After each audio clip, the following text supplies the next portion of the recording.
Unfortunately, there aren't that many people that I respect linguistically. That is because there is a lot of fraud. There are a lot of frauds, all these polyglots and all this nonsense, and people that just want the glory without putting in the work, and they want to teach you without even knowing what they are teaching in the first place. But at least for today, rather than talking about frauds and fraudsters and nonsense and fake hyper polyglots and all that stuff, I want to show you someone who's genuinely talented, and dare I say, I would consider him almost a linguistic genius, to be honest, and it's this guy, Will Hart.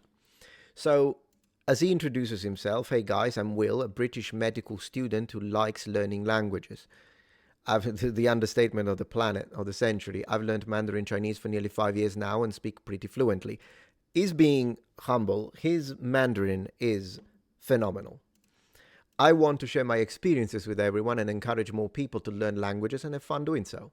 Get my free resource bank containing 30 Mandarin sentence patterns, 50 sentence starters, and my free 7-day course. So he's got a course. Now, I understand, guys, that a lot of the times when we hear the word course, we immediately go like, but this guy's legit. I'm just going to say it. So if you're studying Mandarin, let's say you don't have the money for the course, that's fine. But if you're studying Mandarin, I think it's excellent to actually check him out and watch his content because he really excels. Like his Mandarin is insane.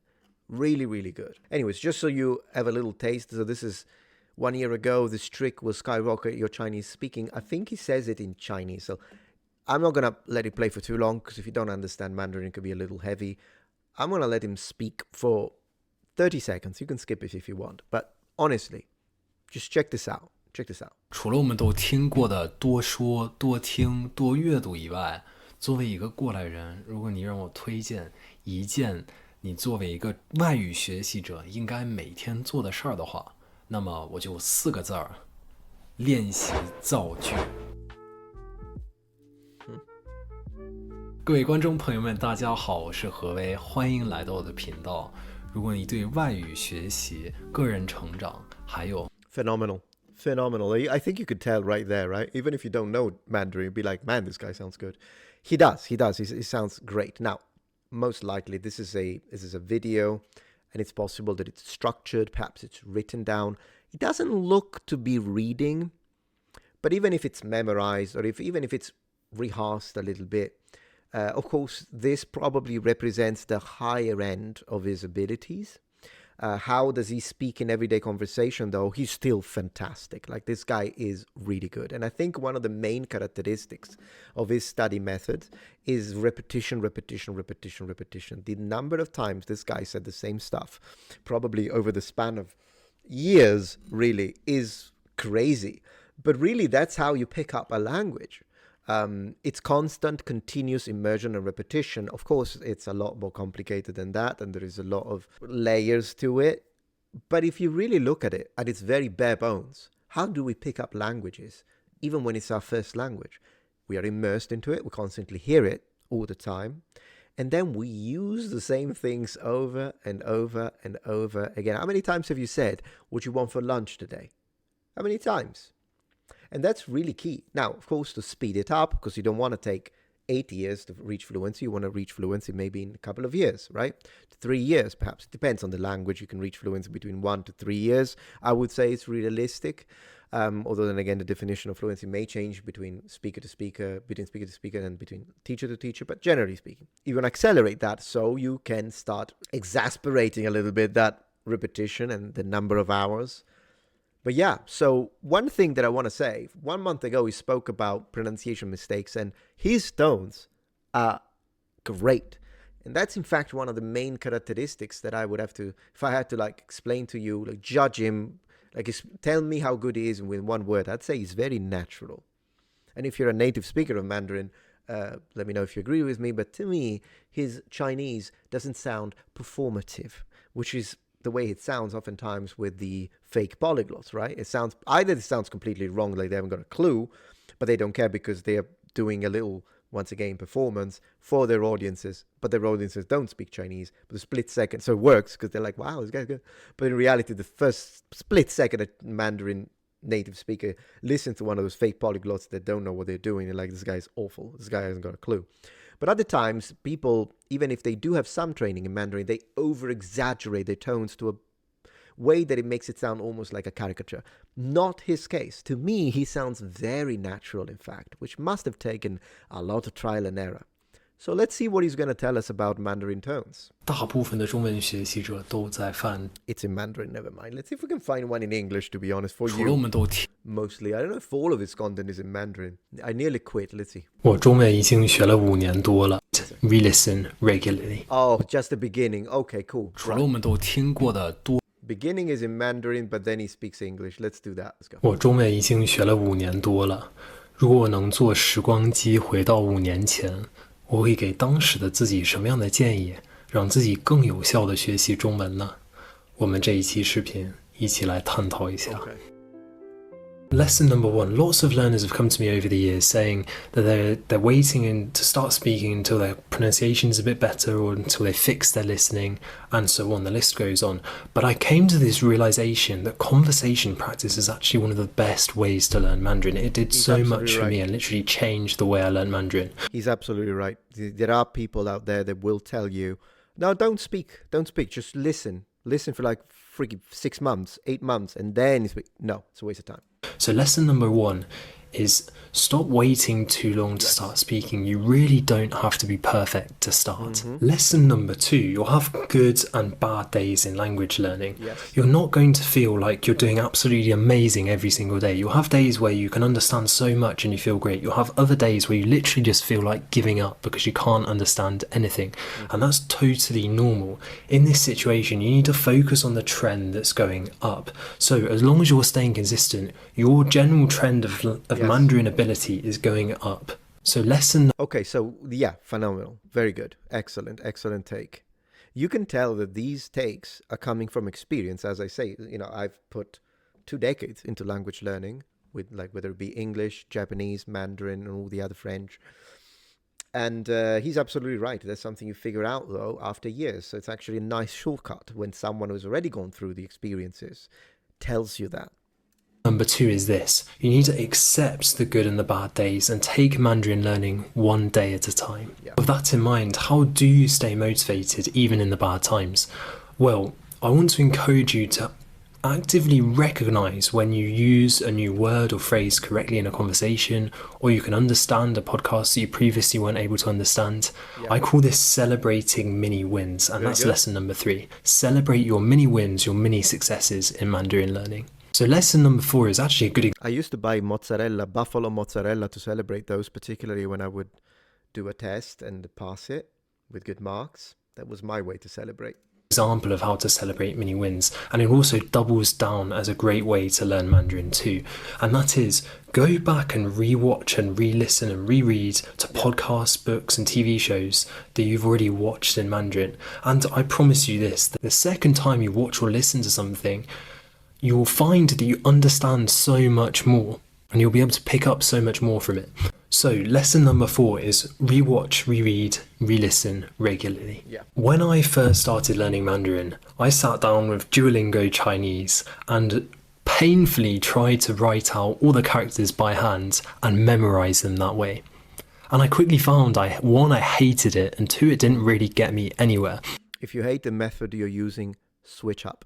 So later on, I came to this realization that if you want to get good at speaking, and speaking is your primary goal in Mandarin learning, then you don't necessarily need to learn to write everything by hand. Handwriting is optional, not necessarily a necessity. So lesson number 5 is only learn to handwrite if you really want to. For my first few weeks of learning Mandarin, I completely ignored a really, really important part, and that is tones. So I would send... That is unfortunately a problem that you have even with university students of Mandarin who choose it as their major. So if you have any student, classmate that tells you what you're bothering with the tones, what's the point? You don't need to do that. You're not Chinese. Disregard them. They're imbeciles. He's nice. I'm not. When it comes to these things, I'm just telling it how it is. They're cretins. And after they waste 2 years, you get fluent and sound great, and the Chinese love it when you speak. And when they speak, the Chinese haven't got a clue what they're saying. Then they'll come to the realization, as it has happened, the people that said that, oh gosh, I was wrong. And now every word that they have learned, they need to relearn it because they don't know the tone. Don't make that mistake. These voice messages over language exchange apps like Tandem to my language exchange partners in Mandarin, and they wouldn't understand any of it. And they'd have to ask me what I'm saying. It was really, really embarrassing. It was absolutely terrible. And I don't want you to experience that. So, Mandarin tones carry meaning in the language. They're really, really important. And looking back, when I stopped ignoring tones and focused really, really heavily for a period of time on improving my pronunciation, just over a year later, I was being complimented on my accent in the language. So lesson number 6 is stop ignoring tones. Correct. Lesson number 7, as a busy medical student, there were times when I was studying like 10 or 12 hours a day of medicine. And during those periods of time, I would tell myself, oh, I don't have time to learn Mandarin. Like, there's nothing I can do. Like, this is the situation I'm in. But then I had this one amazing mindset shift that completely changed everything. And that was, I might not have that much time to sit at a desk and study Mandarin that way. But I'm certainly on the move a lot, to and from lectures, cooking, going grocery shopping. And that's when I came to this realization and this amazing lesson that I want to share with you right now. Lesson number 7. Anytime your ears are free, you should be listening to Mandarin. And if you do this, you'll find that the amount of time you can spend engaging with the language increases rapidly by so much. Not to mention, this is great. It's a technique that I used to recommend my students because I did it myself. When you say you don't have time, as he's explained, it means you don't have time to formally sit down and study, but it does not mean that you don't have actually time for the language, and that's a mindset problem. But the sooner you get to this realization, the better. Even when, how many times do you go to the freaking restroom? You have no excuse to not know how to say restroom. 洗手间, right? 我去洗手间. 我要去洗手间. Regardless, why don't you know it? And then if every time, why don't you know? Because you don't say it. You miss the opportunity. Likewise, when you eat, how many times you have lunch? Well, at least once a day, right? Lunch. You should know how to say lunch. You should know how to say breakfast in the morning. When you're having breakfast, you can say 早饭. And if you don't say it, it's not because you don't have time. It's because you're thinking to study means to sit down at the desk, as he's saying, but it's not. And so you can do this with everything. You should know that this is 手机, because how many times do you touch your phone? That's an opportunity for you to say it. Maybe research it, look it up if you don't know it. Going back to my whole medical studying routine, there's also a really, really important point here that I want to share, and that is to do with energy levels. You see, at that time, there were times when I would kind of push back my Anki flashcards to the end of the day after I've studied medicine all day, and before I go to bed, I'd start grinding Anki flashcards. And as you can imagine, it was painful, and I wasn't really getting a lot out of it. So I realised a really important point is that you need to work with your energy levels, not against them. Mm-hmm. Do hard tasks at times where you have more energy. So for me, that was earlier in the morning. And do easier tasks, for example, listening, watching TV shows in Mandarin later on during the day where I had less energy. Yes. So lesson number 8, work with your energy levels, not against them. Right. I don't know about you, but if you're anything like me, you're not lucky enough to live in China. And if you don't live in China, I sometimes find that it's very hard to get in enough speaking practice. Yes. So I came up with a bit of a solution to this throughout my medical school journey, and that was to start talking to myself in the language. I would narrate what I was doing. I told you spoke a lot. You can tell. During the day, I would name things around the room, just practicing using the language out loud. And a good knock-on effect of this, I actually found that I started to think in Mandarin and narrate my life in my head in Mandarin. So lesson number same thing. 9, start talking to yourself. Lesson number 10, stop obsessing over trying to find the perfect language learning method and just start learning Mandarin instead. In my years of experience of both teaching Mandarin and learning it myself, I found that the people who tend to do better are the doers, not the thinkers. So stop overthinking about what's the best method to learn the language and just start spending that time instead actually engaging with Mandarin, and you'll see so much better results. Mm-hmm. So lesson 10, stop thinking, start doing. Stop trying to obsess over the perfect learning method, because there isn't one. If you were training for a marathon, which approach do you think would work best? Running 20 to 30 minutes a day for 6 days a week, or once a month running for 4 hours? Obviously the first one, and it's an excellent analogy, because that's one thing that I say all the time. There are people that finally have a free day, and so they put 4 hours into learning whatever it is, Japanese, but then they don't touch it for 20 days, or even 10 days at that point. That's not how the mind works. Our brains are obviously not going to allocate energies which come from the resources we eat, right, into something you only use once every 2 weeks. It's useless. You don't use it, so you don't need it. It's really that simple. Instead, if you do something 20 minutes every single day, maybe 15 minutes even, 20 every single day would be better, half an hour, then yes, you will remember it because it's a daily task. It is part of your routine, and therefore that tells your brain, we need this, because every day it keeps coming back. Now, I'm no expert in sports science, but I'm pretty sure the first option would work a lot better. Yes. And language learning is exactly the same. I encourage you to try and be consistent with your language learning. Prioritize small, short study sessions. Engaging with the language every day, just a little bit. Stop trying to cram all your sessions into, really long 6-hour study sessions, as opposed to just spreading it out day by day, little Not to mention the attention span problem. by little. So lesson number 11 is consistency beats intensity every single time. When I first started learning Mandarin, I would frequently compare myself to the top non-native Mandarin speakers on YouTube. So for example, I'd go and look at the videos of people like Ma Sirei or Da Shan, etc. Obviously, yeah. And I would compare myself to them. And surprise, surprise, it made me feel absolutely terrible about myself. So lesson number 12 is stop comparing yourself to others. Everyone has their own path, their own route in Mandarin learning. And you don't need to look at what others are doing. You can look up to other people, but don't compare yourself to them. Yeah, not to mention, what's the point? Like, if you have been studying Mandarin for a year, but Da Shan has been in China for 10, working as a diplomat, I think, at one point, obviously, I mean, it's unfair, right? So sometimes we are unfair with ourselves. Now, in my first 4 months of learning Mandarin, I had this really amazing friend called Ryan who would sit down with me every single day for 1 hour a day, and we would just have the most basic, boring conversations you can imagine in Mandarin. He had to sit through that and help me and teach me new words as we went along. But although that's great, there was this really big problem. At the end of every 1 hour session that we would have, I would sit down with this massive list of new words and phrases and chunks, etc. And I have no idea how to learn them. I didn't know how to retain that much information in such a short period of time until I discovered spaced repetition. Yes. So lesson 13 is make use of Anki, make use of spaced repetition to learn things more efficiently. Lots of learners tell me they've heard a word a few times in a podcast or TV shows, etc., but they're still unable to use it. What's the fix here? The fix is to start using it actively in your own study time. So make sentences with new words that you learn, either out loud or in your notebook, or even better, try and actively use new words that you're learning in conversation.